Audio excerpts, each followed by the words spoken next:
आपसे मैं हाथ जोड़ के बोलना चाहूंगा, जो आप बच्चे हैं, आप किसी चैनल का, किसी व्यक्ति विशेष का, चाहे मेरा या किसी का भी, आप अंधभक्त मत बनिए।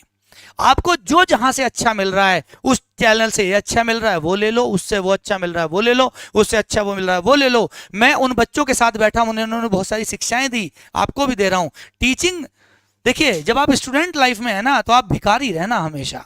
आप राजा मत बनना कि मेरी जेब में बहुत कुछ है, मेरे पे बहुत नॉलेज है। भिखारी रहना, ऐसे रहना, ऐसे भीख मांगना। संदीप सर आप कुछ दे दो, विवेक सर आप कुछ दे दो, अंकित सर आप कुछ दे दो, फलाने सर आप कुछ दे दो, डिगडे सर आप कुछ दे दो। जिससे जहां जो अच्छा मिल जाए वो ले लो, क्योंकि आपके जीवन में वही ज्ञान आपको आगे बढ़ाएगा।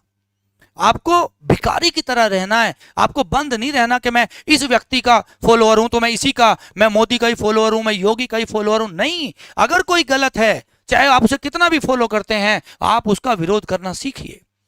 मैं अपने घर में अगर मेरे पिता गलत हैं तो मैं उनका विरोध करता हूं साथ, क्योंकि गलती को सुधारना जरूरी है। अगर मुझे लगता है कि पापा आप गलत हैं तो मैं बोलता हूं आप यहां पे गलत हैं, ये गलत बात है, आप यहां ये गलती कर रहे हैं।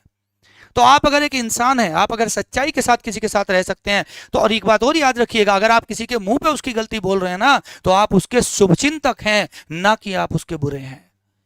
आप किसी के मुंह पे अगर उसकी बुराई कर रहे हैं, उसको उसकी गलती का एहसास करा रहे हैं, तो आप शुभचिंतक हैं उसके। तो मैं आप लोगों को बोल रहा हूं, जो मेरे साथी गण हैं, जो मुझसे छोटे हैं शायद बहुत, तो मैं आप सबको बोल रहा हूं, आप सब एक हैं। मैं तो यार अपने आप को अलग रखता हूं, क्योंकि मैं इस, मतलब आप कहिए इतना पॉपुलर वॉपुलर ये सारी चीजें मुझे पसंद नहीं, बस पढ़ाना जानता हूं उतना, और वो पैशन है, वो मजबूरी नहीं है, वो जिंदगी ऐसा नहीं कि रोटी उससे चल रही है। रोटी तो यहाँ और बहुत तरीके हैं अपना, और ऊपर वाले की दया से बहुत कुछ है। वो मुझे तो मस्त जंगल पसंद है, पहाड़ पसंद है, जंगलों में आके रह रहा हूँ, पहाड़ों के बीच में रह रहा हूँ। मुझे तो शांति पसंद है जीवन में, मैं शांति चाहता हूँ, कूल, शाम को सो तो शांति की नींद आए। तो मैं आप सबको बोल रहा हूँ, आप सब एक हैं, हम सब इन बच्चों के अभिभावक हैं।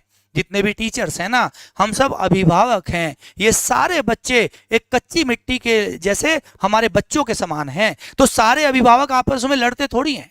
वो परिवार अच्छा होता है ना जिसमें चाचा, ताऊ, नाना, नानी, मम्मी सब सब शुभ चिंतक हैं और सब बच्चों को अच्छी गाइडेंस दे रहे हैं।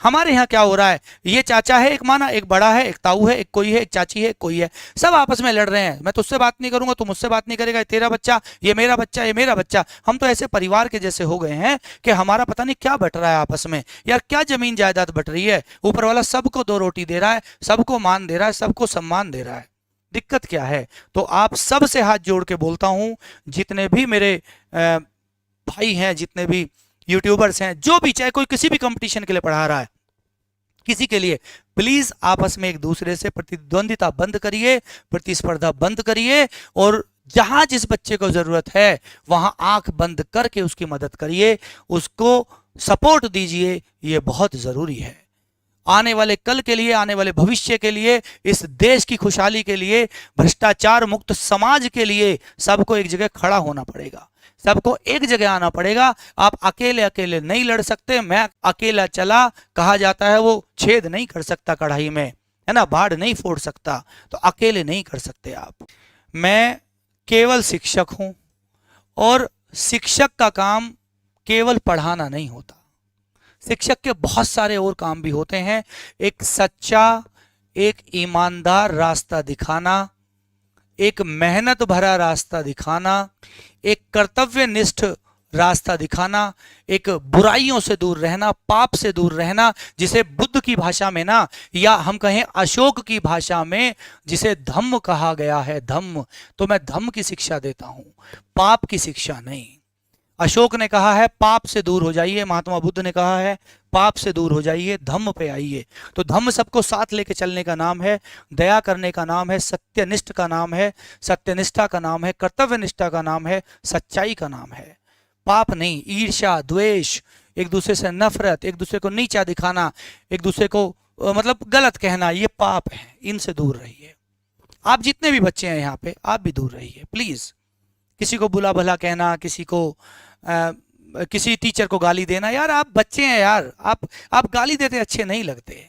ये गाली जैसा शब्द किसने सिखाया आपको इस उम्र में कि आप गाली दें, आप ये करें, आप वो करें? ये मतलब आपके माँ बाप शिक्षा देते हैं क्या? और सबसे कमाल की बात देखिए, सबसे कमाल की बात कि जिन माँ बाप ने अपने बच्चों को या जिन दलालों ने, जिसने भी अपने रिश्तेदारों को बेईमानी से भर्ती कराया, आप ये देखते हैं कि क्या माँ बाप अपने बच्चे को ये शिक्षा देंगे कि तू दरोगा तो बन गया बेटा?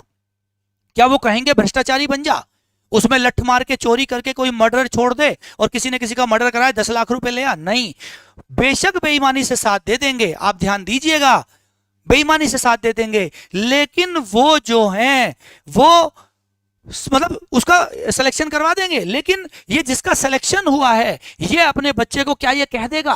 कोई बेईमान दरोगा, कोई बेईमान नौकरी लेने वाला क्या अपने बच्चे को ये कह देगा कि तेरे बाप ने बेईमानी से ली थी? वो अपने बच्चे को ये शिक्षा देगा कि तेरा बाप पढ़ा था, बहुत मेहनत करी थी, मैंने सिलेक्शन लिया, मैंने फलाना करा, मैंने इतनी किताबें पलटी, तू भी पढ़? अपने बच्चे को ये शिक्षा देगा, लेकिन खुद बेईमानी से लेगा।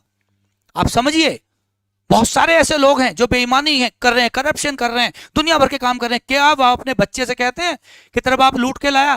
क्या चोर कहता है अपने बच्चे से कि मैंने रात मर्डर करा रही है, इसको मार दिया और इसके पैसे लूट लाया? नहीं, अपने बच्चे को शिक्षा सही देगा। क्या कमाल की बात है, क्या कमाल की बात है। आप देखिए कि मतलब आप खुद बहुत बढ़िया रहेंगे, खुद बहुत अच्छे रहे, मतलब दिखाएंगे, अपने बच्चों को बड़ा अच्छा दिखाएंगे, लेकिन बेईमानी करेंगे। तो मतलब आपका जमीर ये चाहता है, ये जमीर कहता है कि अपने बच्चे को बेईमानी मत सिखाओ। तो यार तुम किस हक से बेईमानी से फिर आगे जा रहे हो? तुम किस हक से बेईमानी कर रहे हो? फिर अपने बच्चे को भी बेईमानी सिखाओ, उसको भी सिखाओ कि तेरे बाप ने भ्रष्टाचार किया, तेरे बाप ने बेईमानी से नौकरी ली, कल को तुझे भी दिलवाऊंगा, पढ़ने की जरूरत नहीं है। उस पर थप्पड़ मत लगाना पूरी जिंदगी में कि तू पढ़ क्यों नहीं रहा, तू मेहनत क्यों नहीं कर रहा। उसे कहना तेरे बाप ने बेईमानी करी है, 15-20 लाख से नौकरी ली है, तुझे भी 15-20 लाख 50 लाख से नौकरी दिलवाएंगे, तू मत पढ़ बिल्कुल भी। ये कहना आप, कोई नहीं कहेगा, कोई नहीं कह सकता। अपने बच्चे को हर कोई अच्छी शिक्षा देता है, चाहे कितना ही बड़ा चोर, कितना ही बड़ा नालायक, कितना बड़ा धोखेबाज क्यों ना हो, लेकिन बच्चे को अच्छी शिक्षा देता है। तो ये आपका जमीर तो यहां जिंदा है ना। जब आपका जमीर जिंदा है तो उसे 50% जिंदा क्यों रख रहे हो बच्चों के ऊपर? पूरा क्यों नहीं जिंदा कर रहे हो उसको 100%? भाई मैंने फिर कहा, निकलेगा। अगर बेईमानी से आगे जाओगे ना तो ऊपर वाले की लाठी में आवाज नहीं है। ये तो सम्मान की बात है कि अगर मेरा बच्चा मुझसे पढ़ के आगे जा रहा है तो गुरु को और क्या चाहिए? गुरु को यही तो चाहिए कि गुरु का शिष्य आगे निकले, तभी तो गुरु का सम्मान है। मैं यहां हूं, मेरे शिष्य सब इंस्पेक्टर भी बन गए, फिरोज IPS भी बन गया, बहुत सारे लोग इधर उधर चले गए, तो यही तो हमारा सम्मान है। जब वो आके भैया नमस्ते करते हैं, इससे बड़ा सम्मान क्या है हमारे लिए? तो गुरु के लिए सम्मान ही ये है, गुरु के लिए और कुछ नहीं है, गुरु के लिए यही सम्मान है। पढ़ो यार, पढ़ो, खूब पढ़ो, मेरे नोट्सों को खूब पढ़ के पढ़ाओ। मैं बिल्कुल नहीं कहूंगा, मैं तो सम्मान के साथ कहूंगा कि मेरा स्टूडेंट है, इतना बड़ा नाम हो गया, इतना बड़ा चला गया, इतना ऊंचा हो गया।